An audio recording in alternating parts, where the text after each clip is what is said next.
Well, I think it's been a very interesting time for me and my family during this pandemic. It started with fear and panic. Even though we know Christ and we know that God is in control, it's just a natural feeling I think that a lot of us go through. And as we learned more, we were able to deal with it better. We are healthcare professionals, my husband and I, so we follow science. And the more we followed science and the more we learned, the more we found ways to cope with it. And a lot of it is common sense. If you have risk factors, these all come into play as to how you will cope and what you decide for yourself to do during this very unusual time, because none of us have ever seen anything like it.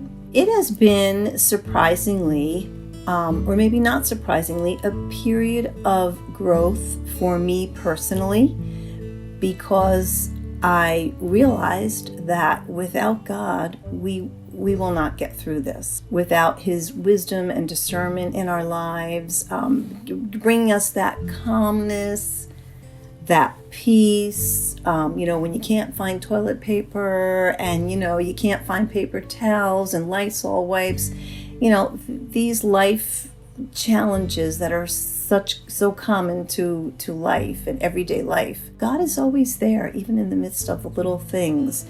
And so I realized that I needed to make more of a commitment to spend time with God. So I have the Jesus Calling book, and I have been on the Bible app with friends. We have sharpened each other. We have loved each other. We have admonished each other. We have spoken the truth to each other in these devotionals that we do on the Bible app. Do I miss being in person? Yes, I do. I still went to my group on Zoom. I still am in my group, and I am on Zoom. And I don't think, we have that bond as Christ followers and as sisters and brothers, and nothing can break that bond. So it's been invaluable to me to get through this, and it's been a real instrument in my growth. And that's what I chose. We can either panic and get depressed, or we can have, thankfulness and gratitude that, we have God on our side and He's there. We are not alone. We are definitely not alone in this. And we may not know the reasons until heaven. I would like to know now.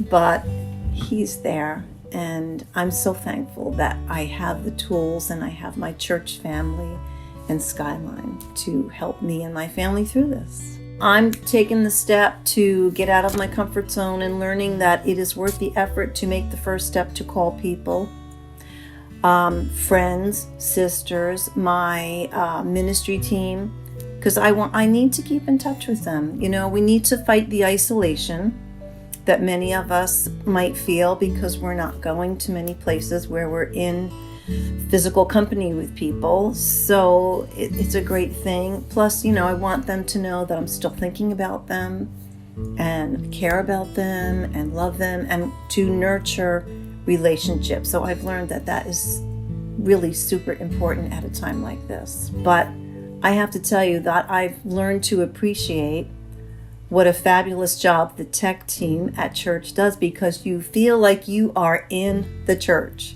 When you tune in, you realize how much you appreciate the people that work behind the scenes at church. The worship team, they've always been there. Pastor Chris, the guys up in the tech team, they have been so faithful so that we can all partake. And how can you say thank you enough for that? It's amazing. Their commitment is amazing.